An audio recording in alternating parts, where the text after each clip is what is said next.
तो दोस्तों मुझे एक बात बताओ, एक अच्छा इन्फ्लुएंसर कौन होगा? मतलब आप इस चीज को समझिए, एक सच्चा हिंदुत्ववादी, एक सनातनी इन्फ्लुएंसर कौन हो सकता है सोशल मीडिया पे?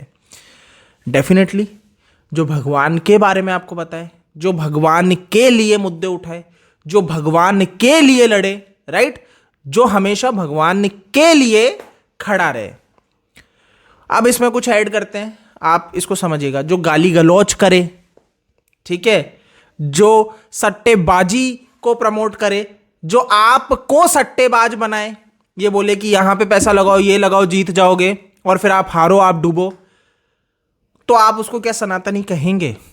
जो गाली भी बक रहा है, जो सट्टेबाजी भी प्रमोट कर रहा है, गैम्बलिंग प्रमोट कर रहा है, क्या आप उसको कहोगे कि ये व्यक्ति सही है, ये सनातनी है? हमारे शास्त्र तो कहते हैं नो मीट ईटिंग, मांस नहीं खाना है, ठीक है भाई, आप ये समझ लो, no meat eating, no gambling, आपको गैम्बलिंग, सट्टेबाजी नहीं करनी है, नो इलिसिट सेक्स आपको नहीं करना है, आपको इंटॉक्सिकेशन नहीं करना है, ये तो कह रहे हैं हमारे शास्त्र। तो भाई इसमें एक इंपॉर्टेंट सबसे पॉइंट मैंने क्या बोला? गैम्बलिंग। तो अगर आप गैम्बलिंग कर रहे हो, आप लड़कीबाजी कर रहे हो, ठीक है, ये भी एक पॉइंट है कि आप लड़कीबाज भी हो, तो अब आप समझ लो, क्या वो व्यक्ति सनातनी है? क्या वो अध्यात्म हिंदुत्ववादी है? हमारी संस्कृति को रिप्रेजेंट कर रहा है, हमारे धर्म को रिप्रेजेंट कर रहा है? नहीं। इसीलिए ऐसे लोग ज्यादा अट्रैक्ट होते हैं, जिनको दिखता है कि भाई जय श्री राम बोल रहा है लेकिन लड़कीबाज भी है, तो आपको लगेगा कि ठीक है, लड़कीबाजी तो मुझे भी करनी है, मैं भी हिंदूवादी हो गया, हिंदुत्ववादी हो गया, मैं भी असली हिंदू हो गया। ऐसे नहीं होता है, आप ऐसे हिंदू नहीं बन जाते। अपनी बायो में हिंदू लिख देने से आप हिंदू नहीं हो, जब तक आपके कर्म वैसे ना हो। जब आप रास्ते में गुजर रहे हो और स्कूल की लड़कियों को एज ऑब्जेक्टिफाई करते हो, इतनी गंदी मानसिकता दर्शाते हो, तो वहीं पे समझ में आ जाता है कि आप कितने घटिया किस्म के इंसान हो। चल भाई, आगे लड़कियां भी खड़ी हैं, तो लड़कियां दिखाता हूँ भाई आप लोगों को, ठीक है? लड़कियां देख के तुम्हें मजा आ जाएगा। नहीं, मजा करने वाली लड़कियां तो नहीं है भाई। कह रहा है एक तो लड़की के रूप में लड़का था, कटारे के घर से। आप कितने घटिया किस्म की संगत में पनपे हो, नहीं, आपकी कितनी घटिया तरीके से पूरी परवरिश हुई है, यहां पे क्लियर समझ में आता है। अब इतना ही नहीं दोस्तों, ये व्यक्ति अपने ही YouTube चैनल, मतलब अभी तो इसके ऊपर ये आरोप लग रहा है कि वो वीडियोस डिलीट भी कर रहा है, अपने पुराने वीडियो सारे हटा रहा है, डीलिस्ट कर रहा होगा, प्राइवेट कर रहा होगा, जिसमें इसने बैटिंग एप्स को प्रमोट किया था। जी हाँ, पैसों के लिए। यही एल्विश यादव की बात हो रही है, नहीं पता हो तो, एल्विश यादव ने बैटिंग की एप्लीकेशन, सट्टेबाजी की एप्लीकेशन को प्रमोट किया। वाह जी वाह, ठीक है। अब आप बोलोगे भाई लीगल होंगी, ये ड्रीम 11 जैसी जो ये जितनी भी ऐप्स है ये लीगल है, चल रही हैं, इसमें क्या गलत है? अब आप समझ लो, बात आ जाती है धर्म की, बात आ जाती है अध्यात्म की। आप तो भाई सनातनी हो, तो फिर आप गलत चीज क्यों प्रमोट कर रहे हो?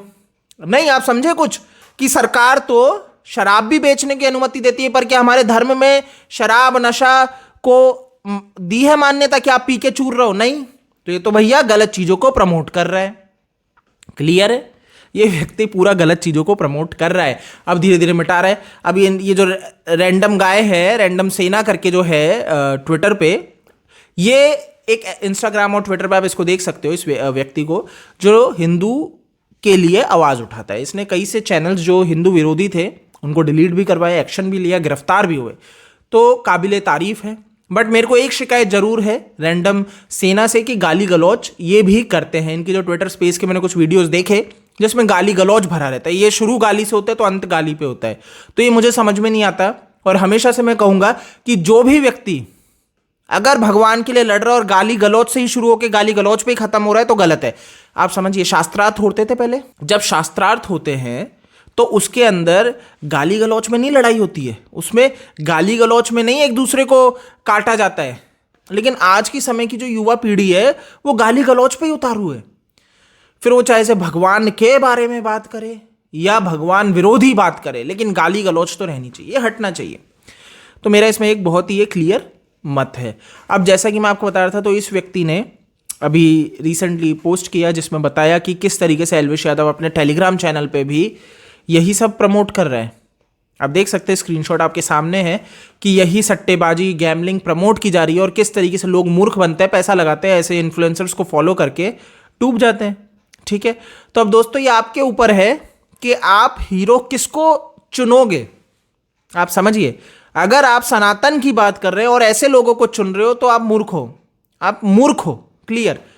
आप अगर ऐसे लोगों को अपनी प्राथमिकता दे रहे हो जिनकी भाषा शैली ही इतनी मतलब इतनी गिरी हुई है कि इनके शब्द में अगर इन एक सेंटेंस बोलेंगे उसमें 10 तो गालियां निकल जाएंगी, तो अगर आप ऐसे व्यक्ति को पकड़ रहे हो जिसको ये लगता है कि गाली बकना बहुत उपलब्धि की बात है, तो आप बहुत बड़ी गलती कर रहे हो। आप चुनिए, आप सही चीज को चुनिए, सही को सुनिए, ये सबसे इंपॉर्टेंट है। ठीक है, आई होप आप समझ चुके होंगे कि ये वो एल्विश यादव है जो क्या चीज़ें प्रमोट कर रहे हैं, जो सनातनी नहीं है, जो सच्चे हिंदू नहीं है। इस वीडियो में इतना ही है, आप इसको शेयर कर सकते हैं। जय हिंद।